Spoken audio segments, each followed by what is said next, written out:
We've invited 4 people, Julia King, Malkin Shoshan, Daisy Froud and Finn Williams. That's the schedule for the day. We're going to shuffle it a little bit, as Rob mentioned. Just to give a really brief overview of the different perspectives that these people will be bringing. Julia is a young architect. She's only a few years out of graduating herself.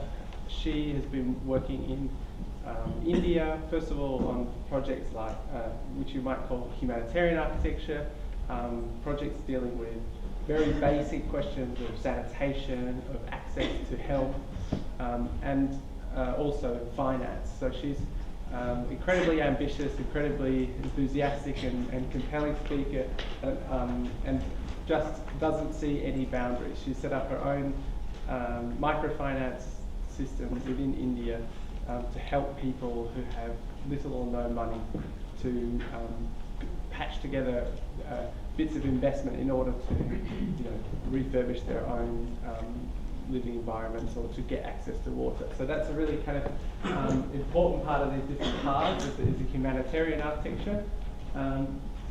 Next up we have Malkin Shoshan, whose practice is called FAST. She's based in Amsterdam. We were hoping she was going to be here, but she'll be Skyping in instead. And she did this incredible book, which I'm sure some of you have seen, called Atlas of the Conflict, which is a little grey, dense book of maps, which basically documents the formation of the State of Israel and then the subsequent colonization of the occupied territories of Palestine. She's an Israeli architect. She's based in Amsterdam, as I mentioned, and really offers a way forward of architecture as research. And the way she described it to me is that, she's studying architecture in Israel, that her tutors would ask her to design a project for a particular site, and her instinct was to then first of all research this site, and discovered immediately that it used to be a Palestinian cemetery. So how can you move forward in that context? How can you just simply draw a line and extrude something out of the ground when you know that?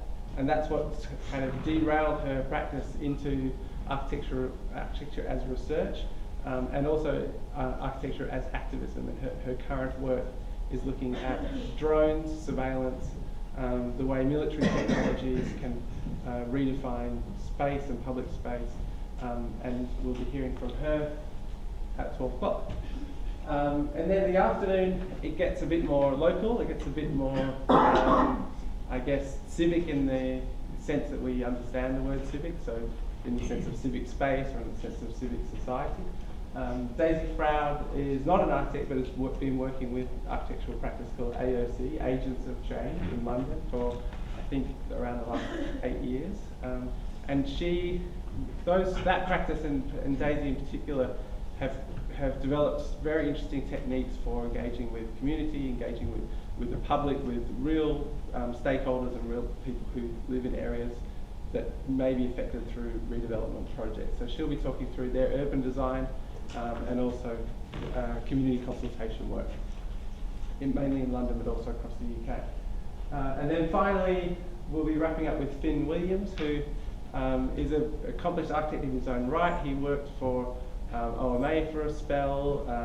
He studied in Scotland. I'll have to recheck his bio, but yeah, local architect. And instead of going into private practice, again, he's gone into local government. So he started working with Croydon City Council and is now working for the GLA, the Greater London Authority. So really trying to reclaim this idea of the public architect, so the architects as public servants, employed by the government, employed by the state, working on behalf of the public within the government offices, which is something which, of course, was the GLA, the Greater London Authority, was a real destination in the 1960s and 70s. It was a place that was able to attract great talent, great graduates, but that's since been lost, and that's one of the things that Finn's trying to revive as part of his project. And he'll speak more about the alliance that he's setting up by trying to gather more and more architects to join him in the public sector. So that's the kind of spread of the day. After each of the speakers, we've set aside generous time for questions, which is why we're trying to get you all down the front so that it's a bit more intimate. And I'm going to say it again. We've got 4 rows over here. We've got 2 rows down the front. We've got 3 rows here, all empty. So maybe for the next session, when you come back and take your seats, it'd be great if we can all sit down here in the front of the room. It's a good space. It's good and wide. I want to be able to see you and take your questions without having to use mics. So that's the kind of big idea. And now I'm just going to do a probably half-hour intro to expand this idea of civics and also to bring forward some other projects that we may not be today. Any questions so far? So, and I'll introduce myself as well. So I'm Rory Hyde. I'm the Curator of Contemporary Architecture and Urbanism at the V&A in London Museum. So what is civics? This is the definition which I checked this morning on Wikipedia. Civics is the study of the theoretical and practical aspects of citizenship, its rights and duties, the duties of citizens to each other as members of a political body and to the government. So it's kind of, again, like I said, it's at once specific and baggy, but I think what's important here are duties to each other and duties to the political body. So things like voting is a way that you can exercise your civics. Things like paying taxes is a way that you are inevitably embroiled in civics. Things like doing jury duty, so that's how you would, as a citizen, participate in the justice system. All those 3 things, very simple examples.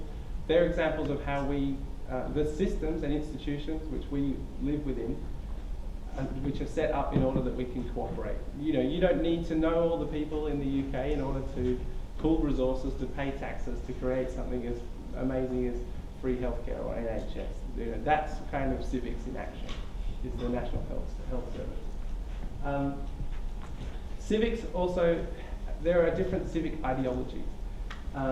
So this is a very another baggy diagram which I sketched out on a train on the way here, based on a book by Martijn de Waal, who is a Dutch academic, and he's done a brilliant book called The City as Interface, and he sets up different, it's really about smart cities, but he's suggesting that there are other models for smart cities other than the libertarian.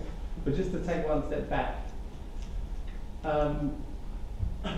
each of these civic ideologies, and you might say these are the 3 main ones competing at the moment. It's not, and I've drawn them on a circle because it's kind of gradient. There are positions within it. At the moment, I would say the UK today is somewhere between the Republican model and the libertarian model. So Republican is referring to the res publica, or the public good, rather than the American sense of Republican, which is considered to be conservative. So that's a kind of democratic model. Here, libertarian is a kind of free market model. So that is, to complicate things, that would be the American Republican model, which is free speech, free, low taxes, no regulation, no planning, everything, the market will sort it out. And then over here you have communitarian, which might be a kind of hippie ideology of collective good.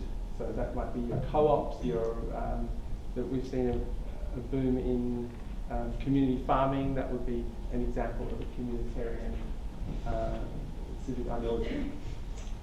So what does this mean for architecture? So the libertarian view manifests itself most extremely as divine, for instance. So this is an example where capital, finance, and the market is driving the city. So this is a city built for almost as a real estate investment.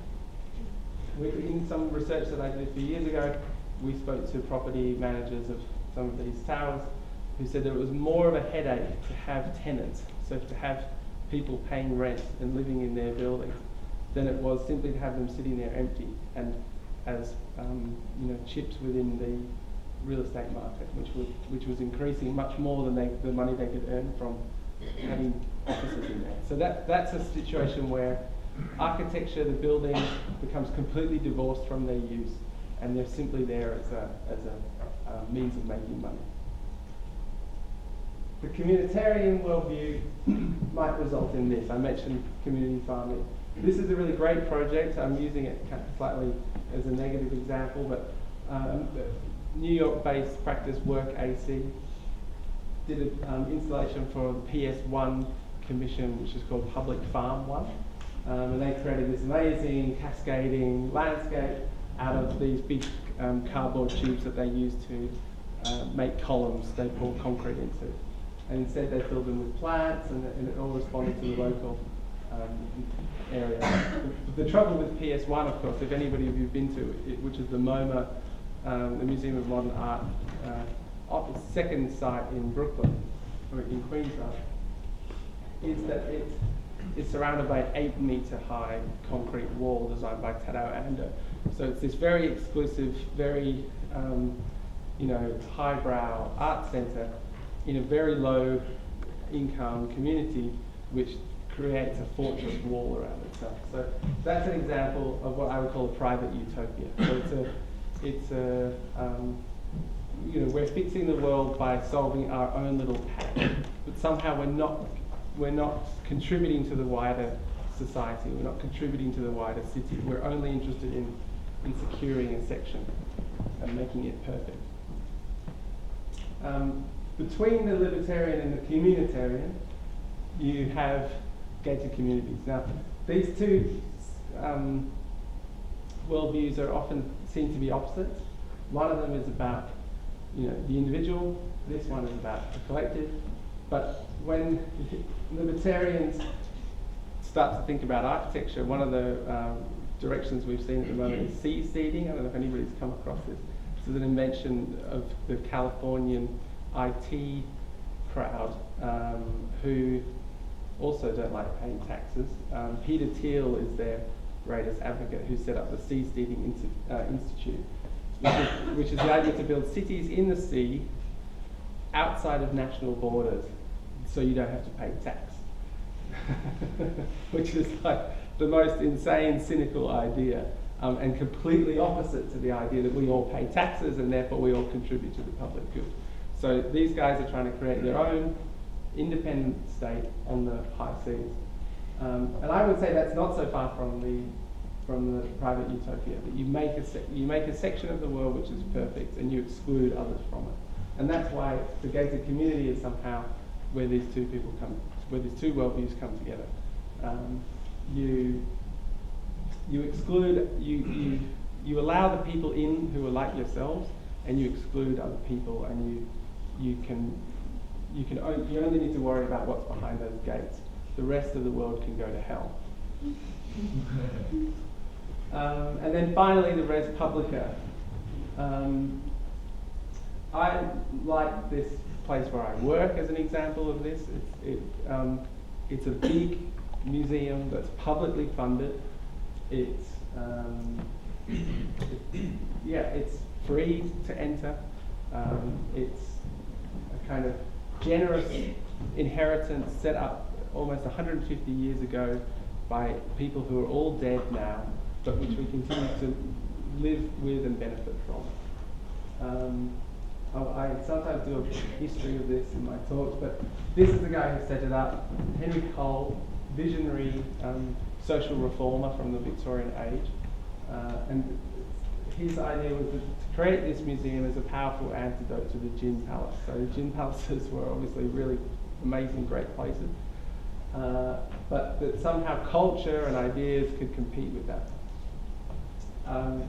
His big innovations were, it's the first museum with lighting, so that means you can look at things in the evening for the first time. And the first museum with a restaurant, which means you can go there and have dinner. And what that adds up to is that the working class could, for the first time, attend museums, because the opening hours were at a time when they could go, and then the lighting allows you to see the thing.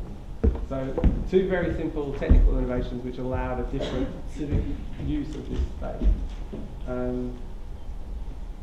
And yeah, I like to think of it as a genuine public space, as a space which is an extension of the street. And to where that civic ideology kind of hits home, or where it manifests itself at the scale of the stuff that we relate to as bodies, is this example here. So this is built into the facade of the V&A. So this is a step designed by Henry Collins, seat rather, designed by Henry Collins. And then on the right here, this is the shop front of Barclays Bank just around the corner, with the ironic slogan, "Through these doors walk the loveliest people in the world," and then they put this here to stop homeless people from sitting there, or anybody from sitting there for that matter. But yeah, the anti-homeless spike is one of the objects that we've collected for the V&A's collection as one of these things which this very simple metal object kind of captures a whole world of civics within it. In 100 years or 150 years' time, people will look back and try to understand our age, try to understand what was 2014 like, 2015. And we can show them this little spike and say, well, they were completely ungenerous to people who couldn't afford to be in the city. And then just quickly, somewhere between the Republican and the communitarian might sit communism. And that's where we think we're doing the most for all, but actually it doesn't really work. I haven't quite worked out this section of the talk. So there's something there. And then, yeah, like I mentioned, the UK today sits somewhere between this Republican idea, but that's getting pulled towards a libertarian idea. So the anti-homeless spike is an example of a libertarian worldview which is individualist, which is ungenerous and doesn't care for others. And in a way, Dubai is also coming to London. So this is the One Hyde Park, the most expensive residential development in the world. The penthouse apartments go for upwards of £20 million, which is, of course, completely divorced from the market. Nobody even lives there. Like they've done studies of lights on in the evening. This is just financial assets sitting in the street as a way to store your money. So that's again like Dubai. It's the moment when architecture becomes divorced from its use, and we need to, I think, think carefully about participating in this. This is designed by Richard Rogers, Lord Rogers, one of the people who has the most to say about civic space and public space and the types of cities we ought to be building, but nonetheless complicit in the system which is pushing people out. So that's the kind of intro framing of what we mean by civics. The second part, or the second half of this talk, will look at ways that I think we can try and shift this position that the UK sits in back towards a more generous Republican model. And that's where architects can come in. That's where design can play a role. That's where we can all kind of contribute. But this is one solution, which is a brilliant image made by Jeremy Deller for the British Pavilion in Venice last year. A bit of backstory is required. This yacht is owned by Roman Abramovich, who's a Russian oligarch and also art patron. When he came to visit the Venice Biennale in 2012, he parked it along. I don't know if anybody's been to the Biennale or to Venice, but there's these amazing public promenades along the waterfront. And this is the biggest super yacht in the world. Roman Abramovich parks it there and then sets up a fence which takes up 3/4 of the width of this public promenade which is simply a kind of exclusion zone with his own private passport office and security guard. So Jeremy Deller saw this and thought, this is insane, that this one man with more money than anybody in the whole Europe can come and park his boat and claim public space simply for his own protection. So for his proposal for the Venice Biennale, he painted William Morris come back to life, resurrected as a giant, lifting this yacht and plunging it into the ocean. A not so subtle suggestion that William Morris, Britain's greatest designer and greatest communist, who set up Morris and Co. as a collective, as a place where hard work was rewarded, as a place which looked after its staff and which kind of tried to not only create beautiful products but to promote a worldview which he thought was more generous. That William Morris can somehow be the answer to private greed. So in the absence of William Morris coming back as a giant, we need to think about what we can do. So that's what this talk is about. My book, which I gave a talk on this last year, and that's a separate talk, but it was one attempt to try and capture these different projects, and some of the ones I'll talk about today come from here, but I've also added a few new ones.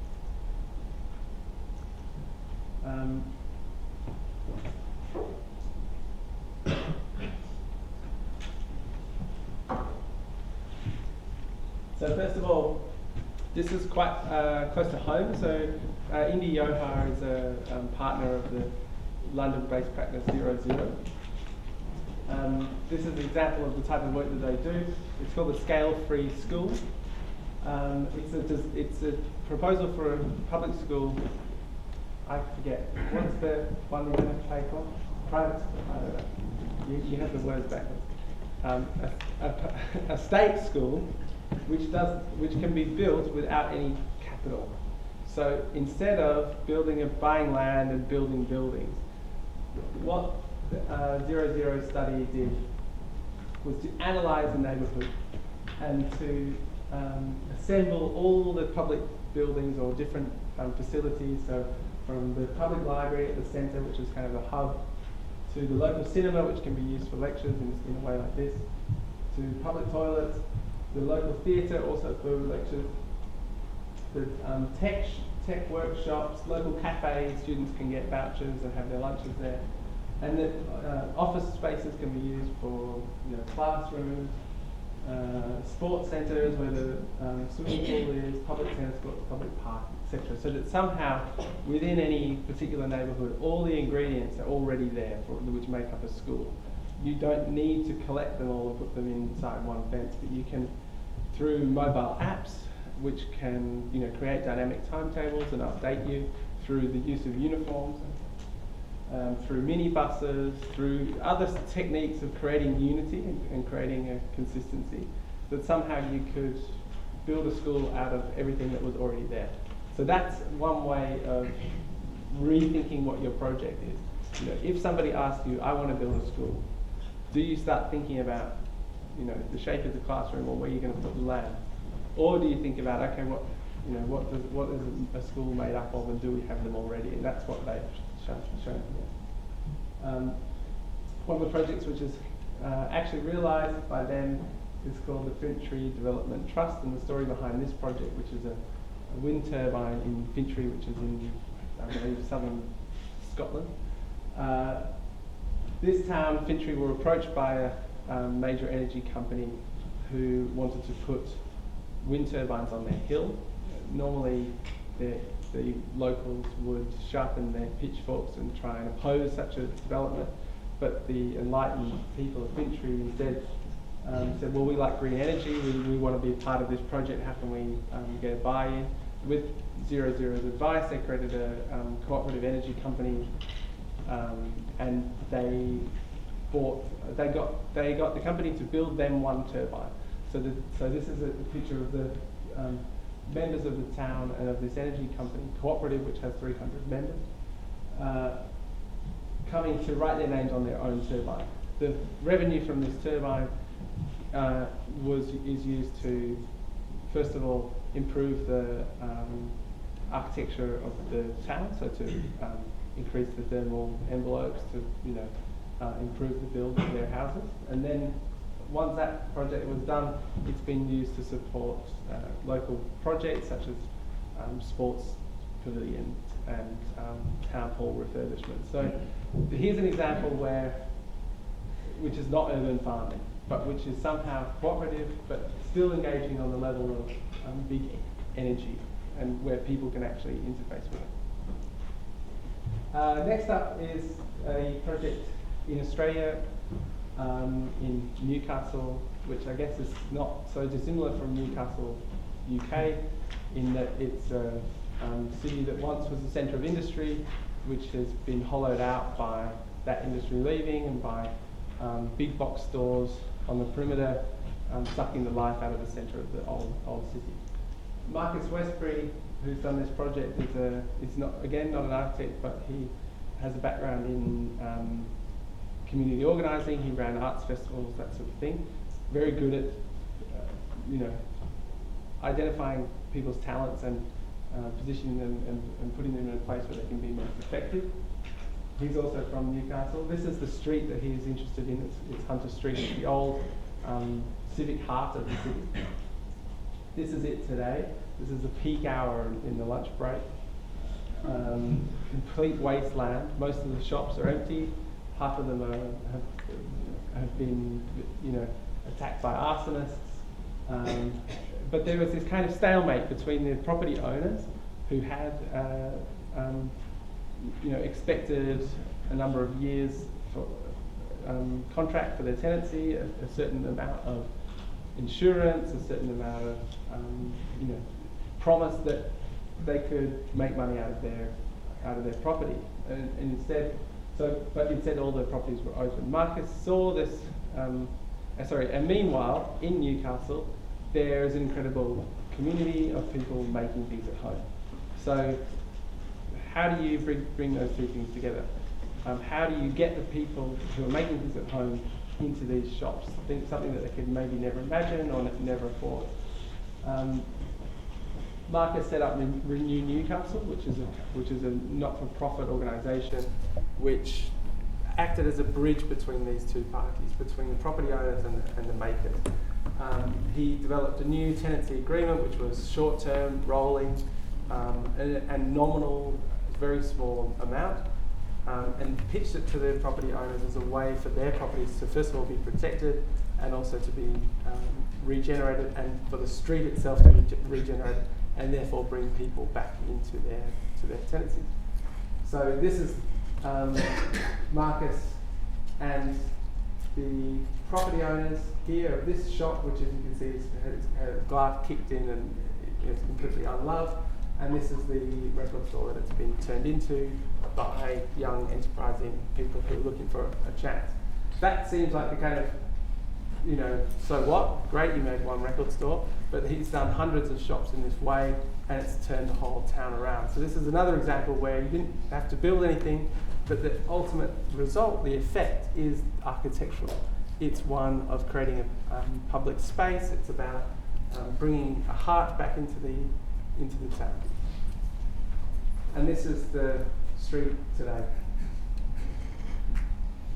So again, it recalls this brilliant line by Cedric Price, who, when meeting, everybody knows the story, I'll repeat it anyway. He meets these clients, they want to commission him to design their house. They bicker throughout the entire client meeting. And his proposal is, you don't need a house, you need a divorce, which is, I don't know why architects like this quote, because it on the one hand it shows the limits of architecture, that somehow architecture is not powerful enough to fix a marriage.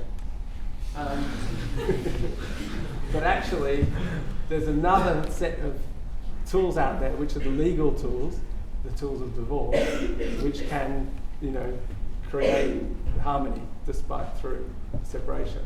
So, anyway, what Cedric's done there is look outside the field of architecture for an answer. These are a couple of new projects which we've been collecting for the museum, and will all be on display in April in an exhibition that we're putting together at the moment. I've just called this one the long-term thinker. The architect's Bimal Patel.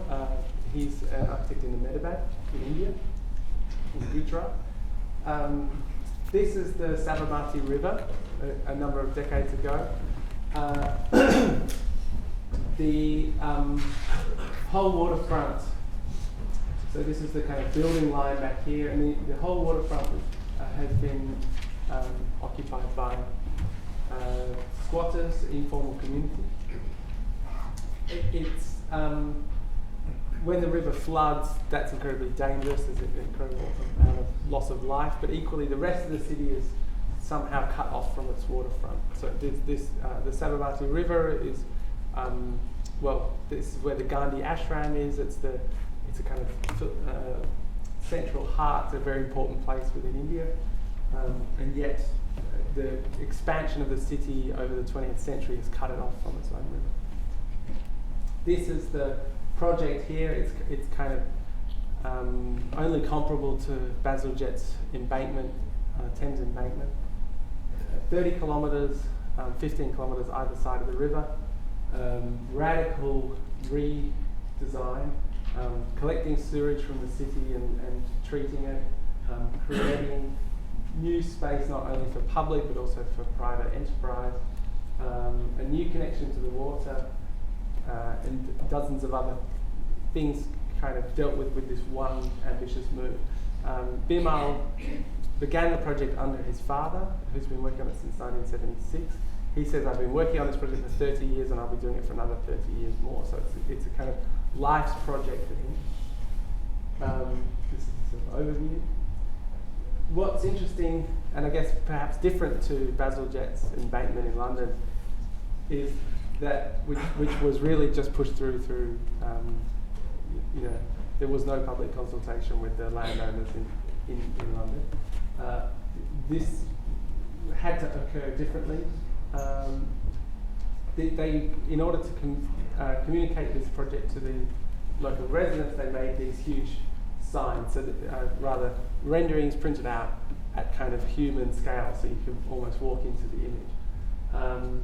What's great, I think, about these images is they're not your classic real estate images, which show, smart guys in suits on rollerblades, wearing sunglasses. The people that aspirational real estate marketers want to attract to their developments. No, this is making a big effort to look convincing, to look real, to look like a real piece of Ahmedabad. So they commissioned illustrators to, here you have a woman begging for money, you have this guy with a monkey also trying to sell things, but then you have what you might call middle-class Indian people as well.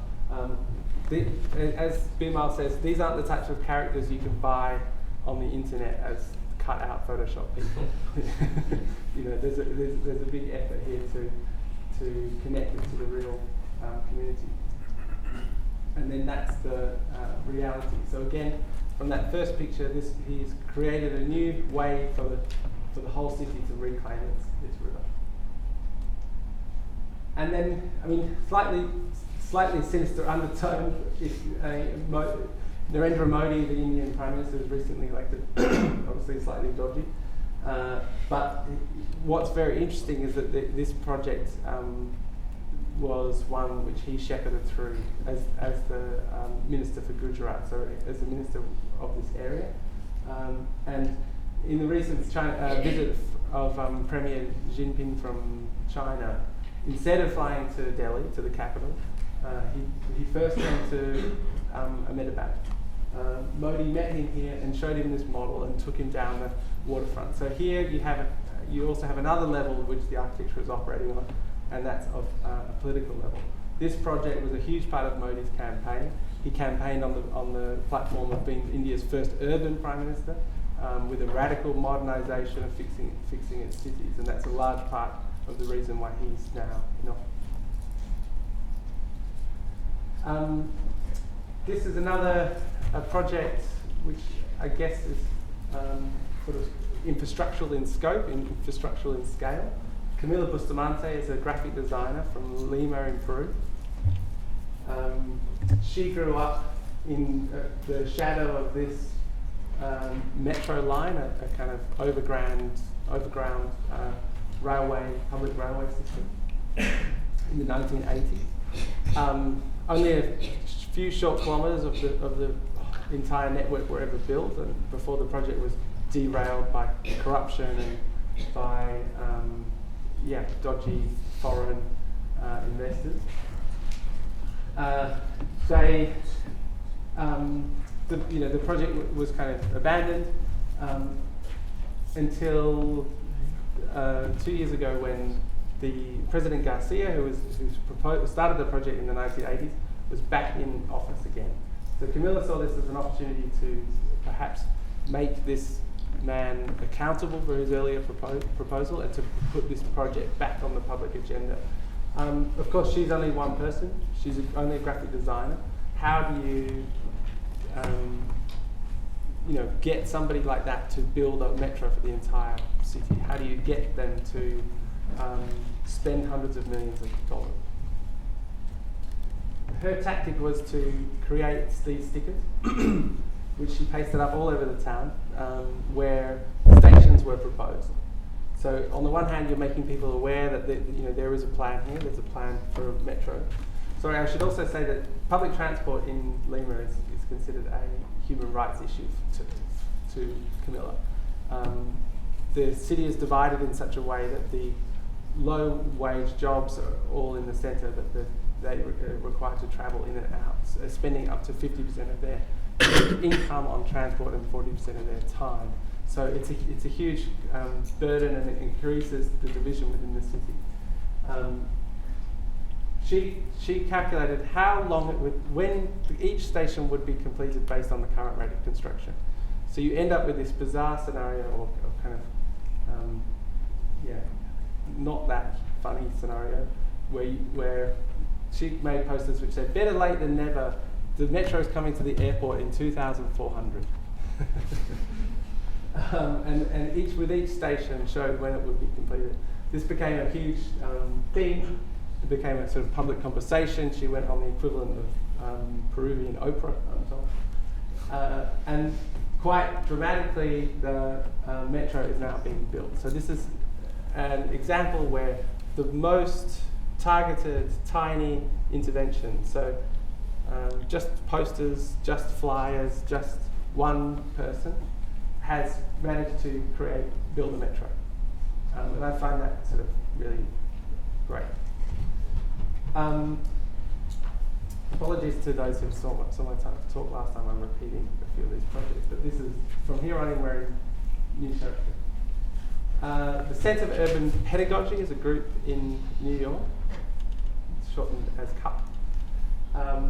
And their project, similar to Camilla's, is one of design. It's one of leaflets. So they made this project, which is called Vendor Power.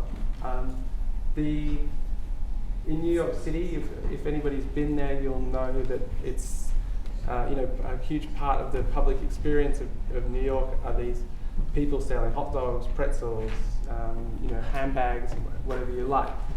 The street stall is kind of part of that culture. It's also what you would call an entry-level job. It requires the least capital, it requires the least setup, and it's a place where new migrants will make their start in the city. Unfortunately, New York also has draconian laws which govern where these carts can be. They can't be more than 40 centimetres off the curb. If they are, and the police will come with a tape measure, they get $500 fine. So that's can be more than a week's taping. That's enough to bankrupt this person. So CUP saw this again in the way that Camila saw transport as a human rights issue. They saw that as an issue of rights within the US.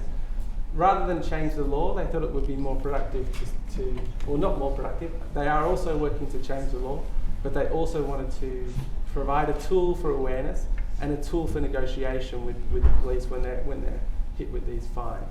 They created this poster, and unfortunately I don't have the flip side of it as a picture, but which has these very clear diagrams which show at what times you can put your cart, at what locations, how far back, and in a way that they can also use it to contest their fines. How are we going for time, Rob? We're fine. I think this is my last example. But what else to say about this? Anyway, again, in the same way that Camilla's project is sort of simple and discrete, I would say this is a project of Civics, which on the one hand operates on the entire scale of the city, but which does so through a simple pamphlet.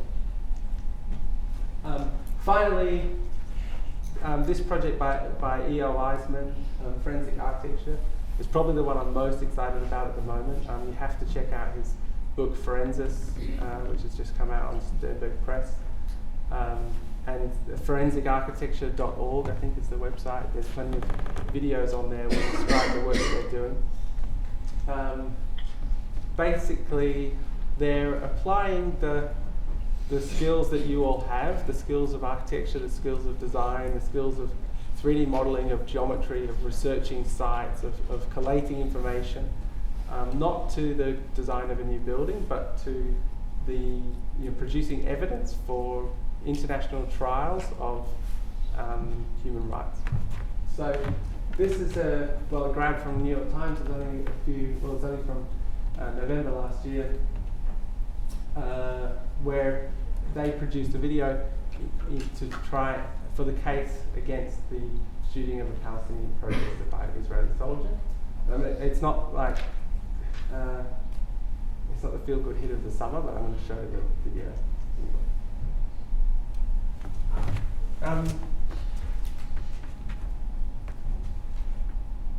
Rob, is there a way we can do sound? I've just realised. Yeah.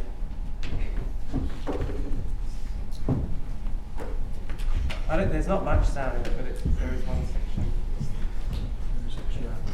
I've just plugged it in. Just give it a go.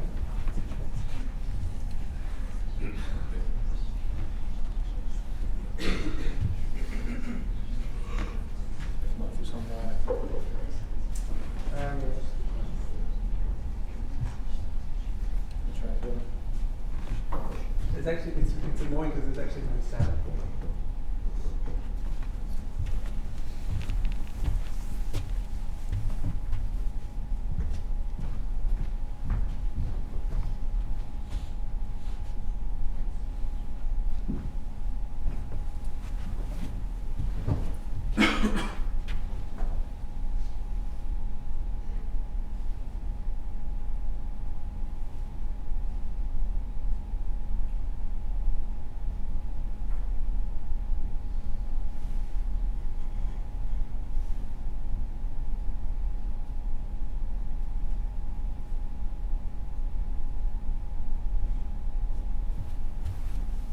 This is the sound. Can we try to pull it up on the other computer? All right. Thanks.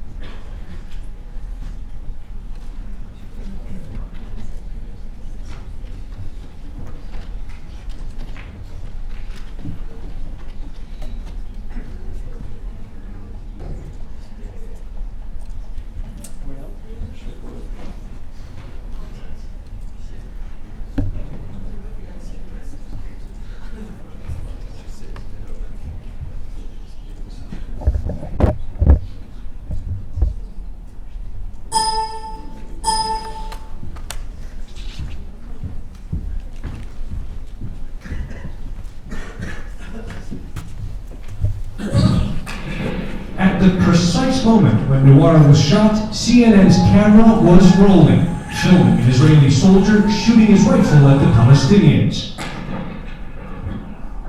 And then demonstrators carrying the mortally wounded teenager to the ambulance.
Yeah, so like I said, quite intense. And I mean, to me, this is an example of the most radical re-application of architectural training and architectural thinking. EL describes it as forensic architecture, and that document, that video, forms part of evidence, which is, well, via the lawyer who's operating on behalf of the teenager's family. It functions as evidence within the criminal trial.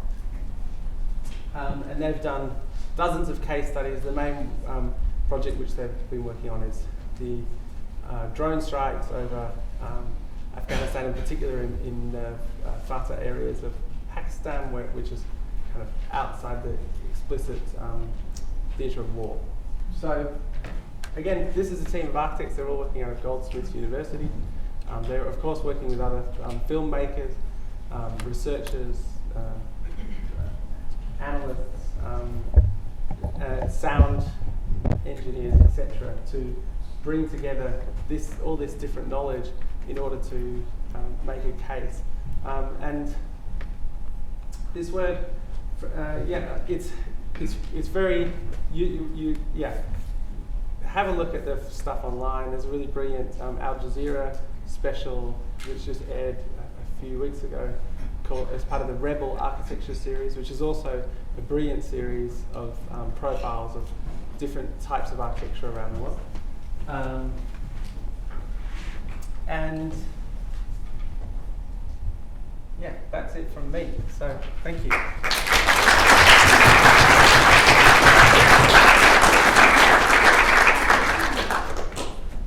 Okay, I think we're going to take a short break. Before we do so, do you have any questions at the moment for Rory before we go into a break?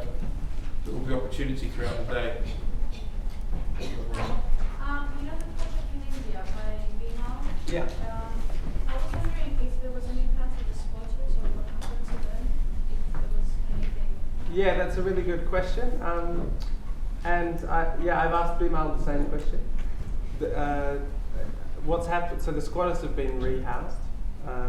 They've been moved off-site. So, on the one hand, yes, they weren't just simply evicted. They were given a place to live, but that's still obviously problematic because their local networks are disrupted, their economic networks are disrupted, sometimes even their social networks are disrupted, which is not the best way to include them. I kind of pressed the point with Bimal, and he said, look, he sees it as a trade-off.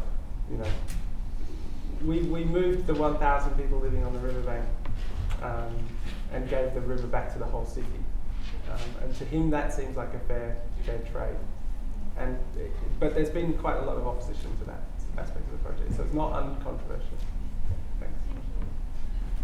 Yep. With the since the street enterprises, do you know how they managed to fund the production of printing the posters? Did they have someone kind of funding them, or did they manage to sort of themselves? Yeah, they get sort of government grants type thing.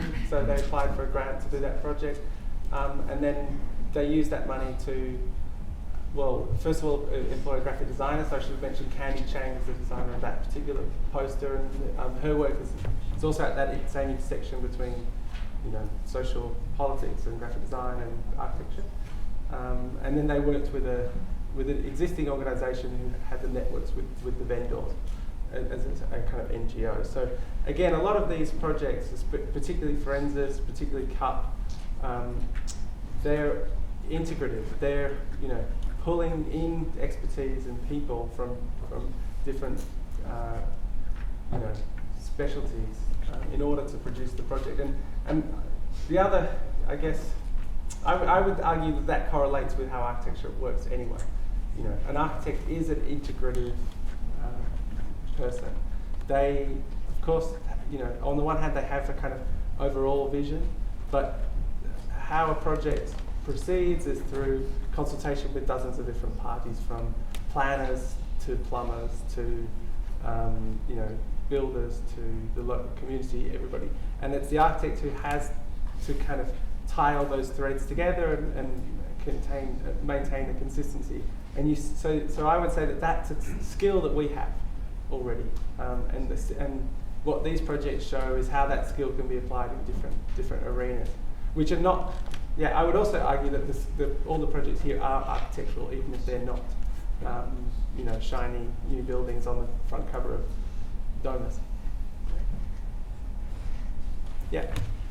My question is about the civics diagram. Yes. It's circular. Do you believe it can be reorganized linearly in a timeline? So first you have the Republican with the 1800, for example. Then you go to the communitarian with mass housing and even new towns. Then you go to the libertarian where it's pre-market individuals. And do you believe that are we actually going back to what happened in the 1800s, or are we actually facing a new model where it's not up to the government to decide about the public good, but power comes from individual architects that are taking these initiatives, like the second part of the other? Yeah. That's a really good point. I mean, it kind of, exactly, those three particular civic ideologies do loosely map onto a trajectory from, the Victorian age to today. I'm halfway through Thomas Piketty's intimidating big book, Capital in the 21st Century. I don't know if any of you have seen this, but it's an amazing economic history of inequality, and he's basically saying that the only way that we can change these worldviews is through creative destruction. So the World War, or the two World Wars in the interwar period, was that shift between a place of great inequality. So I should also say that we shouldn't look back at the Victorian age as a golden era of republicanism. It wasn't. That's when we had the most radical inequality, and that's why places like the V&A were built. These institutions were built often with a lot of private philanthropic money through social reformers to try and change that society. But it was really only in the world wars, when private capital was wiped out, that we were able to rebuild a society that's much more just. And that's true of today. Inequality has reduced throughout the course of the 20th century. Following that, do you think the economic crisis is creating distraction? It had the potential to be, but I think we probably haven't learned the lessons of it. I mean, I'm a even amateur economist is too much. We need to speak to some other department for this. But in terms of architecture, yes, we can't hope for a society to change, but need to take and make our own initiatives, I think. I hope that answers your question. Yeah. Going back to the point on the Bimal in India, there's lots of cases across the world where it seems to be that the public realm, it's okay to move like the squatters off and the poor people. I can't imagine if there were luxury apartments along there on the same stretch to getting the public realm back, they would have knocked down multi-million-pound apartments from the upper class. I know in London, a lot of along the River Thames, where there's new developments and things, they're privatising bits of the land along the River Thames. And you have that. Have you got any examples? Again, South America with the favelas and different things as examples where the poor man's space is taken for the good of the people to create this public space. Do you have any examples where the opposite has happened, where the rich man or woman's space has been taken for the good of the public? Yeah, that's a very good question. I can't think of any off the top of my head. I mean, it's kind of like Cultural Revolution China is where that type of thing happens, where you end up with brilliant academics toiling in the field. I'm not sure we. I'm trying to think. But if anybody has an architectural example, can anybody think of an example where private development's been opposed to such a radical degree that it's created new public space? The trouble with property and ownership and law is it's difficult to unwind. It's easy to take land away from people who are disenfranchised and who don't have title, and that's what we see all over the developing world. Title is a kind of robust defence against that type of thing. I mean, the obvious example, of course, is sorry, I should have thought of this. The government will often compulsorily acquire property. So Crossrail, that they've just bought the Odeon Cinema, and they've bought up lots of different buildings in Soho to build a new train station. So that's a kind of public transportation, and they've acquired private land. So there's examples like that, I think. But it can only go so far. So when you go down to London, the stations are where they are because private land, the cost was prohibited to a certain point, so they could only do it to a certain amount. But when you go along the level of CPOs, they are tricky systems where something which is worth so much, by the time you have legislation lag, by the time that actually goes through, you end up with weird anomalies where a Victorian terraced house 10, 15 years ago would be worth next to nothing, but the market then commodifies it, but then the CPO runs very, very slowly. So it's quite an interesting area in terms of CPOs. Was there an example at the back left?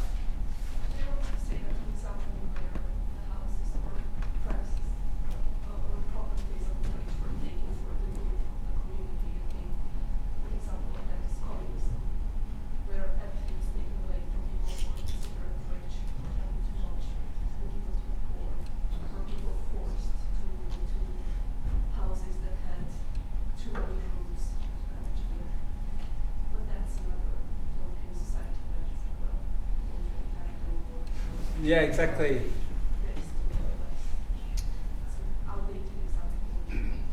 I mean, of course, the problem is when we might be slightly getting away from architecture here, but the Roman Abramovich example and why it makes Jeremy Deller so cross is that he made his money through at the fall of socialism. So when the Soviet states reverted to the market economy, oligarchs like him, amassed what was once the public good in order to create their wealth. So, yeah, it may have worked for a period, but when it unravels, it can be almost, create moments where the inequality is even more radically extreme. But I don't think that's fine. Yeah. But that was a massive shift from one system to another. So there was a rapid getting rid of any assets. I mean, an interesting one if you want to have a look at sort of tricky stuff, and Orestes did a lot of research into this last year. Go and have a look how much Peel Holdings as a private company paid the City Council for the Manchester Ship Canal, and they got the land that the Trafford Centre sits on for free as a sweetener. And they paid, I think it was about £5 for it. All right?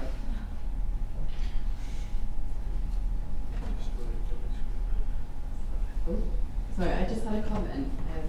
This kind of ties into what Orestes was saying, and also the comment about sort of taking from the rich, giving to the poor, and also vice versa. I think it's not more. Obviously it's a timeline thing, but it's also this is a scale in which I think the world operates, and it's not. You don't always look back into history, but it's actually an evolution. So maybe as our role as architects, you don't just give. Because taking from the rich and giving to the poor, and also the other way around, that doesn't really empower anyone. That doesn't really help the situation. You're almost already posing some sort of disparity between two different groups.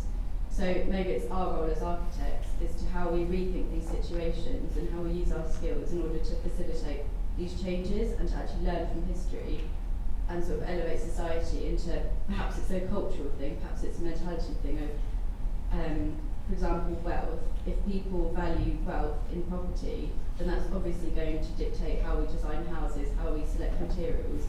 If it's maybe if you have a more modest lifestyle where you don't want a rich £56 million one Hyde Park sort of apartment, then that's going to obviously have a lot of social, political effects. Yeah, no, that's a really good point. I mean, the other example, we should wrap up in the other example I'm thinking of is the Royal Mail site. So that's the, obviously the mail sorting headquarters in Clerkenwell. Hugely valuable property, publicly owned, which has been privatised. They originally had as part of consent for planning, the developer was obliged to build, I think, 30% affordable housing. They then turned around and said, we can't make it stack up financially. And then they were allowed to reduce that to 10%. And who evaluates their spreadsheet? Who looks at their drawings? I reckon any one of you in this room could make a development like the Royal Mail site stack up with 40% affordable housing. Like, you've basically given this huge plot of land. So I would say there's a role for architects there, is to design an alternative scheme. To say, look, we had a look at the proposals here. We think the developers are having us all on as a public. What about this for an alternative? And do like Camilla did, seed it out through the media, get it in the newspaper, and see if you can change the conversation. And at that point, political pressure can go on to the developer. It's somehow useful to have these economic worldviews in place, but to be able to work out how to act through architecture is important, I think. Yeah. And the plan of work, the stage 0, is a signpost to that. A lot of these development appraisals are done by companies such as DTZ or CBRE or whatever. But they use rules of thumb, they use models that they take from elsewhere, they apply it, they take a massive fin, and they don't actually question the question, and we come in too late. If you use that as a signpost and you go in early and you question, and you can do that from the fringes, or you can do it as a consultancy and actually sell that in as a service, then that's when you start to actually bring this stuff much, much earlier on in the process of building procurement. I think we're going to have to wrap it there for the break to keep the day on track. So if you want to take